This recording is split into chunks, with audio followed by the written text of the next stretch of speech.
যে কোনো জমির দখল বড় না দলিল বড় বলবো? দেখুন, দখল হলো এটা আপনার ব্যক্তিগত বিষয় এবং সেটা আপনি দখলে রয়েছেন কিনা বা সেই জমির মানে অরিজিনালিটি রয়েছে কিনা বা বাস্তবে রয়েছে কিনা দখল কিন্তু এটা প্রমাণ করে। বা যিনি বাস করছেন উনি আসল মালিক নাও হতে পারেন, অন্য কেউ হতে পারে, সেটা কিন্তু বিচার করে না। বিচার কি হয় যে মালিক আসল মালিককে আমরা কাগজপত্র দেখে বিচার করি যে জমির আসল মালিক কে। দখলে কে আছে না আছে ওটা কিন্তু বড় ব্যাপার হয় না। কিন্তু আমরা দেখেছি অনেক মানুষ অন্যের জমি দখলে বসে রয়েছে, তাদের কাছে ভ্যালিড কাগজপত্র নেই বা দলিল নেই, কিন্তু তা সত্ত্বেও তারা সেই জমি ভোগ করছে। তাদেরকে আমরা এক কথায় ভোগকারী বলতে পারি বা সেই জমি ভোগ দখল করছে এটা বলতে পারি। তাদেরকে কিন্তু জমির আসল মালিক আমরা বলতে পারবো না।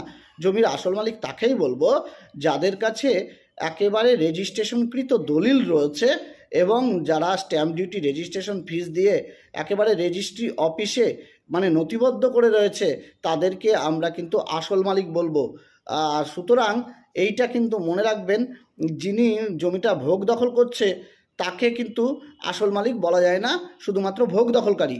এবার আর একটা বিষয় রয়েছে, আপনারা বলবেন দাদা আপনি তো রেকর্ডের কথা বললেন না, রেকর্ড অনুযায়ীও তো কেউ জমির আসল মালিক হতে পারে।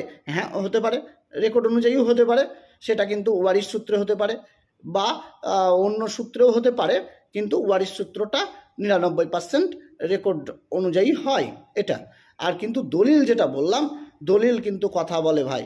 দলিল কি কথা বলে? দলিল কথা বলে যে এই জমিটা কার ছিল, এই জমিটা পরবর্তী সময়ে ট্রান্সফার হয়েছে কি হয়নি, এই কথাগুলো কিন্তু দলিল বলবে। বা পূর্বে এই জমির মালিক কে ছিল সেই কথাগুলোও বলবে, অনেক ডিটেলসে থাকে। তা এখানে আমরা দলিলকে অবশ্যই বড় বলি, কিন্তু যখন একজন পূর্ণাঙ্গ আমি জমির মালিক হিসাবে দেখব একজনকে, তখন আমরা এক্সপেক্ট করব, অর্থাৎ তার কাছে আশা করব তার কাছে দলিল থাকবে, তার কাছে দখল থাকবে, তার কাছে রেকর্ড থাকবে। এই তিনটে পূর্ণাঙ্গ আশা করা যায়, বা এই তিনটে যদি থাকে তাকে 100% জমির মালিক বলতে পারি। শুধু দখল দিয়ে তাকে জমির মালিক আমরা বলতে পারি না, আর শুধু দলিল দিয়েও তাকে মানে আইনগতভাবে মালিক বলতে পারি, কিন্তু পূর্ণাঙ্গ মালিক আমরা বলতে পারবো না। আর সঙ্গে রেকর্ডটাও প্রয়োজন। তাহলে তিনটে প্রত্যক্ষভাবে জড়িত, সেটা হলো দলিল, দখল এবং রেকর্ড। এই তিনটে আপনাদের ভীষণভাবে প্রয়োজন বা দরকার। এই তিনটে যদি থাকে তাহলে তাকে আমরা পূর্ণাঙ্গ জমির মালিক হিসাবে গণ্য করব, আইনই গণ্য করবে তাদেরকে।